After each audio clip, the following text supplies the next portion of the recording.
Hello guys, kamusta na kayo? Ang title ng topic na gusto kong i-share sa inyo today is, ang title is, Don't Ask Why.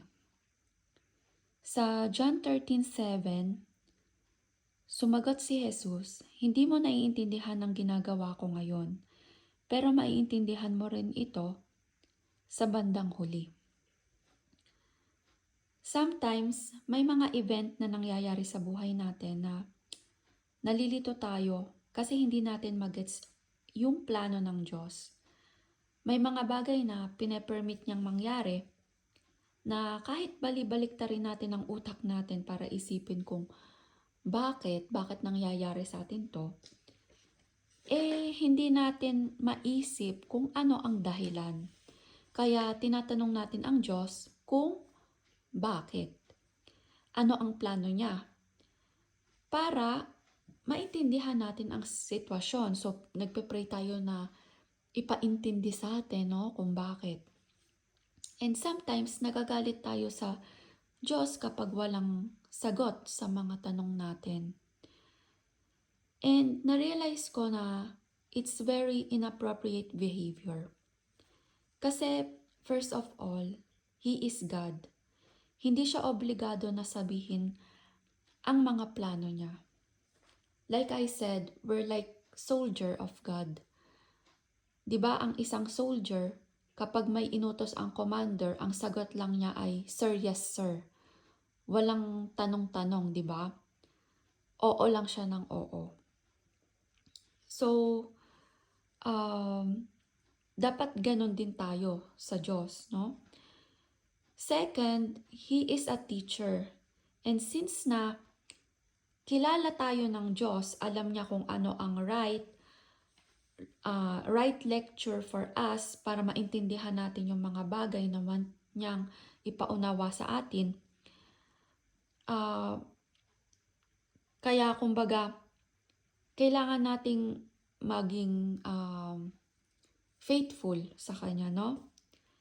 And tandaan natin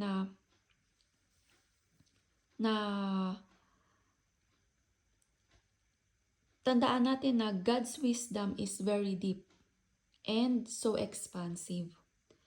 Actually, wisdom is different from knowledge. You can have knowledge without wisdom. 'Di ba may mga real talk na sinasabi, many people are educated but not totally mannered. 'Di ba narinig niyo na tong salitain na to? So, kasi nga maraming mga tao na educated, mataas yung pinag-aralan, pero nagmumukha silang walang pinag-aralan dahil sa attitude nila. Yung iba masyadong mataas ang tingin sa sarili, na linta ang tingin sa ibang tao, mayabang sila, kumbaga, hindi sila marunong makisama sa tao. Kaya, importante na magkaroon tayo ng God's wisdom. To gain God's wisdom, you have to gain God's character. And to gain God's character, you have to obey without questioning why. Kung magkaroon tayo ng answer, well, thank you, di ba? Pero kung wala, dapat okay lang din. Hindi dapat maging big deal sa atin ang malaman yung mga bagay kung bakit pinapagawa sa atin ito ng Diyos, or kung bakit nangyayari sa atin to, or bakit pinermit ni God na mangyari sa atin to. Most of the time, gusto lang nating malaman dahil sa lack of faith. Yung tipong hindi panatag yung kalooban natin kasi hindi natin control ang sitwasyon. Kaya kinukulit natin ang Diyos na i-explain sa atin yung plano niya. Hindi tayo marunong mag-relax kapag hindi natin alam ang kahihinatnan ng mga pinapagawa sa atin ng Diyos. Pero ang tanong, kailangan ba talaga nating malaman lagi lahat? Hindi ba sapat na magtiwala kay Jesus since na ibinigay natin sa Kanya ang problema? Kasi siya na yung bahalang mag-solve nun. And na-realize ko na sometimes din, hindi niya ina-explain or sinasabi kung bakit. Dahil kahit sabihin niya, masyado tayong bulag or iba pa yung mentalidad natin. Kaya hindi natin siya maiintindihan. Para ding kapag halimbawa in love yung isang tao sa isang maling tao. Kahit marami nang nagsasabi, magulang, kaibigan, na wag yan ang patulan mo kasi maling tao yan. Pero sometimes, 'di ba, bulag sila sa pag-ibig na ang nakikita nila is yung maganda, 'di ba? Hindi nila nakikita yung pangit do sa taong yon. So, hindi nila nakikita yung mali. So, maiintindihan lang natin yon along the road, 'di ba? Kaya ang kailangan lang ni Jesus sa atin ay obedience. Kung babasahin natin ang Isaiah 55, 8 to 9, nakasulat.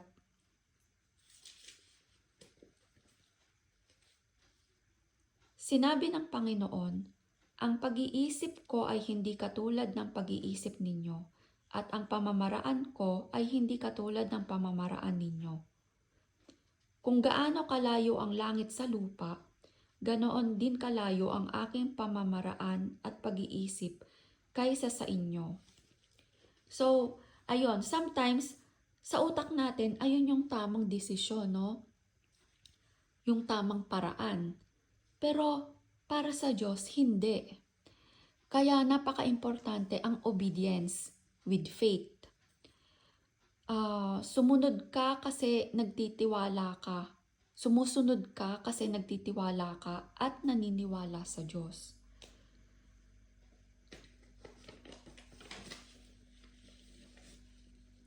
Kaya maganda na sumunod ka sa Diyos kahit lito tayo, kasi sa bandang huli, may intindihan natin and doon natin marirealize na worth it yung pagsunod sa Diyos, no?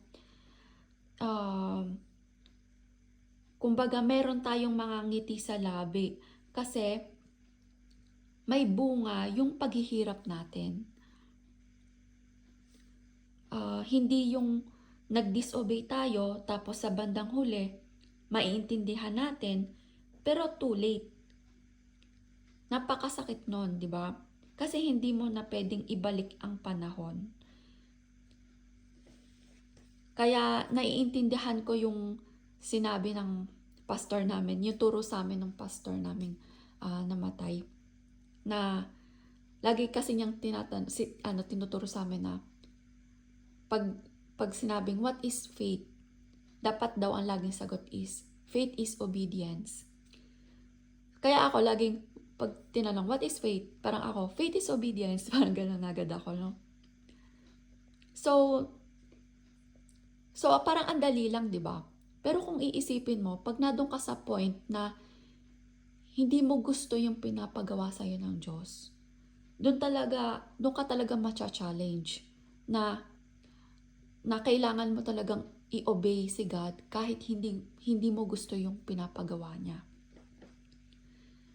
Kasi alalahanin din natin na yung pinapagawa niya ay mabuti.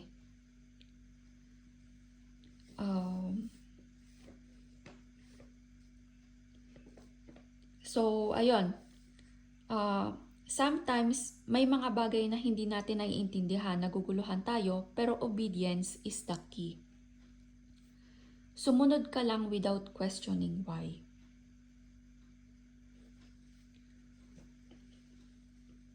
Kahit magkaroon ka ng doubt, katulad sa story sa Book of Daniel, yung mga kaibigan niya na si Shadrach, Meshach, and Abednego, na hindi sila lumuhod sa idol. So, nung papatayin na sila, pinapapatay sila, no? at ilalagay sila sa fornace, ang faith nila sa Diyos ay, ang nasa utak nila, ang faith nila sa Diyos ay ililigtas kami ng Diyos. Ayun yung faith nila. And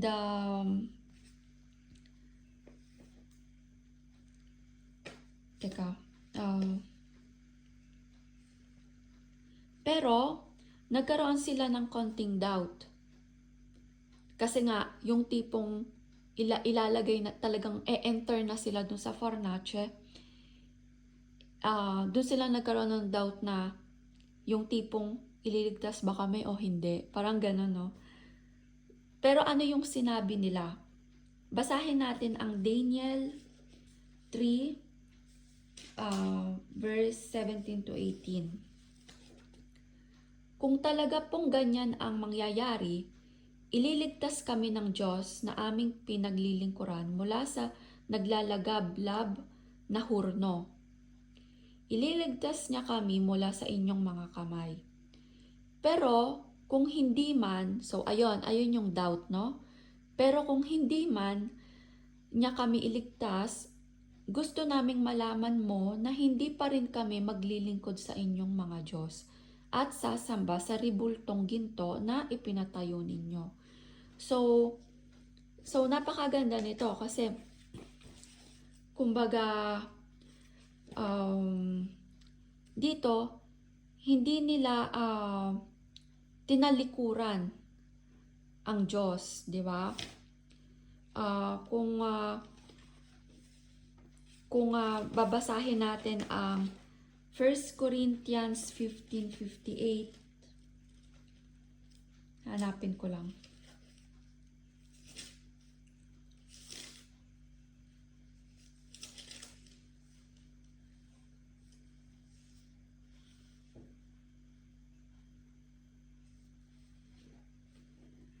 Kaya nga, mga minamahal na kapatid, magpakatatag kayo at huwag manghina sa inyong pananampalataya.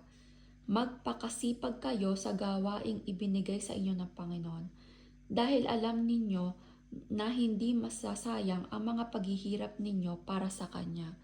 So, ayun. Kasi nga, worth it. Kasi nga, once na na-overcome mo yung spiritual war, you will gain God's wisdom, God's character, no? And once na mag-gain natin yung God's character, ma-open yung eyes natin, ang heart natin, magiging humble tayo, and compassionate. Maiiba yung mentalidad natin, kasi tinuturuan tayo ng Diyos na maging mas mapagmahal sa tao. Kaya sometimes, pine-permit talaga ng Diyos na maranasan natin ang pain, para maging mas understanding tayo kasi meron tayong lesson na na-learned. Kaya every lesson learned, ang katumbas nito ay pain. Pero ang kagandahan nito kung may faith ka kay Jesus, hindi ka niya iiwan sa anumang laban na kung sa anumang laban or sa anumang sitwasyon na naroon ka. So maging matatag lang tayo. And ayun nga yung, di ba yung may kanta na I have decided to follow Jesus, no turning back. So maganda yung kanta, tinuturo yun sa mga bata. Pero totoo yun, dapat talaga no matter what happen, no turning back. Huwag kang tatalikod, huwag mong tatalikuran ang Panginoon, di ba? Kasi nga marami ang mga nagbabackslide kapag may mga nangyayari sa buhay nila na hindi nila naiintindihan, na para sa kanila hindi tama, unfair, ganan, tumatalikod talaga sila sa Panginoon. And before ko i-close itong lesson natin na to, gusto kong ikwento sa inyo yung isang kwento na ng isang binatilyong lalaki at istorya ng binatilyong lalaki at tatay na itong story na to is related sa topic natin. Kaya na may kapupulutang aral. So, ayun, gusto ko ikwento ang story na to. So, merong isang binatang lalaki na galing sa isang mayamang pamilya na gumraduate ng college. So, since na may kaya tong pamilya na to, kumbaga, ang kinaugalian ng pamilya, kinaugalian ng mga kaibigan, ng mga kamag-anak is kapag merong gumraduate sa pamilya is nag-celebrate, merong handaan, merong graduation party, ganan. And nagre-regalo ng kotse, sana all, ng kotse dun sa gumraduate, no? So, bago pa nila ipagdiwang yung party, yung graduation party, itong mag-ama ay nagpunta na sa showroom ng mga sasakyan para tumingin ng mga sasakyan, no? And nung nakapili ng sasakyan, yung sasakyang gusto niya nung binata, nakapili siya, no? So, tuwa siya and bumalik na siya bumalik na sila sa house. And then, ayun, dumating na yung day ng party, no? Ng graduation party. So, itong binatil yung lalaki, ang ine-expect niya is ireregalo sa kanya ng tatay yung napili niyang yung kotseng gusto niya, yung napili niya. So, ayun yung expectation niya, no? So, nung nagbigay na yung mga bisita ng regalo sa kanya, finally, yung turn naman ng tatay, no, na ibigay yung regalo niya. And ine-expect niya na ibibigay ay susi. Pero, imbis na susi ng sasakyan yung ibigay, ang ibinigay ng tatay is yung lumang Bible. Actually, Bible yun ng tatay niya na ipinamamana sa kanya, no? So, merong mga ngiti sa labi yung tatay niya na buong pusong ibinigay do sa anak. Pero, sa sobrang disappoint ng anak, dahil syempre iba yung expectation niya, nagalit siya dun sa tatay niya. Actually, ibinato niya yung Bible and sinabi niya na, aanhin ko tong Bible, hindi ko kailangan to, hindi ito yung gusto ko. Ang gusto ko yung sasakyan, and sasakyan yung kailangan ko. So, doon, nag-away sila nung tatay niya, nagalit siya sa tatay niya, and simula nun, hindi niya kinausap yung tatay niya. So, lumipas ang mga buwan hanggang sa nakakuha siya ng trabaho, and yung trabahong yun is sa malayong lugar, and since na bad trip siya dun sa tatay niya, hindi siya nagdalawang isip, no, na acceptin yung trabaho. So, nag-impake agad siya para umalis, para hindi na niya makita yung pagmumukha ng tatay niya. Kasi nga bad trip siya, di ba? And then, lumipas ulit ang maraming buwan, naka-receive siya ng phone call ng nanay niya. Saying the bad news, no, na heart attack yung tatay niya, and sadly he passed away, no. So sobrang lungkot niya and sobrang guilty niya kasi nga syempre nag-away sila kasi nung tatay niya, no. So sobrang guilty niya, pero ano pa yung magagawa niya, no. So after ng funeral, nag-stay muna siya dun sa house nila, and then nagpunta siya dun sa office ng tatay niya, no, para tingnan yung mga gamit ng tatay niya, ganan. And then, doon nakita niya yung Bible na iniregalo sa kanya ng tatay niya. So doon, parang napaiyak siya kasi kumbaga, ayun yung pinagmulan ng away, no. So napaiyak siya, and then doon din siya na-curious na ano ba tong Bible na to, anong meron dito sa Bible na to, kasi since na ito na nga yung pinagmulan ng away nila, ito yung kumbaga niregalo, bakit iniregalo ito ng tatay niya sa kanya imbis na kotse. So doon siya nag-start na basahin yung Bible, no?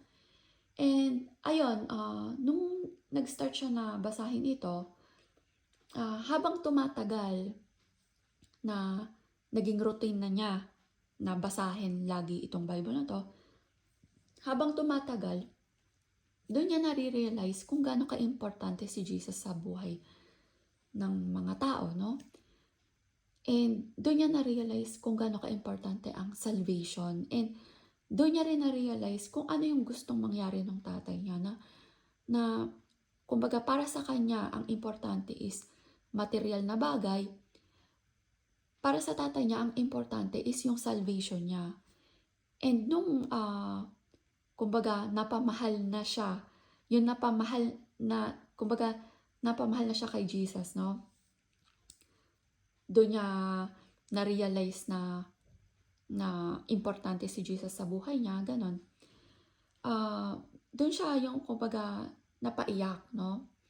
Tapos, so naging routine na nga niya yung lagi niyang binabasa yung Bible. So one day, habang binubuklat niya ulit yung Bible kasi nga nagbabasa siya, hindi niya saka lang niya napansin sa tinagal-tagal ng panahon, may nakasingit palang papel dun sa Bible, no? So nung tiningnan niya yon, tseke. And yung tseke na yon is sa kanya kasi sa kanya nakapangalan, and yung value ng tseke na yon is yung value ng kotse, yung sasakyang gusto niya. And yung date nung tseke is yung date ng graduation day. So ayun, kumbaga,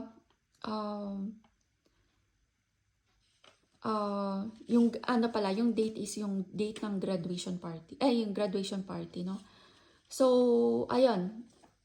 So, doon siya lalong umiyak and na-guilty.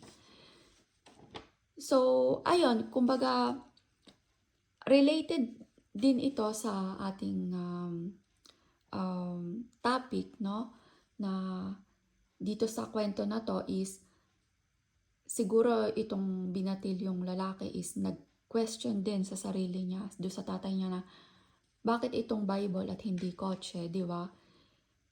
And hindi agad niya na-receive yung sagot, di ba? Kasi iba pa yung mentalidad niya. So, kumbaga saka lang niya naintindihan yung answer sa bandang huli. Pero ang malungkot nito is, ayun nga, meron siyang konting pagsisisi. Kaya, ang maganda nito is,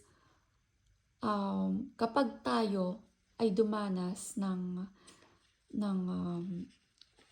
problema, wag nating talikuran ang Diyos. Wag tayong tumulad dito sa kwento ng binatilyo na nagalit at tinalikuran yung tatay. Maging obedient tayo, di ba? And kasi kapag naging obedient tayo, magigain natin yung God's wisdom. And not only God's wisdom, kundi God's character. So, ayun lang. Thank you.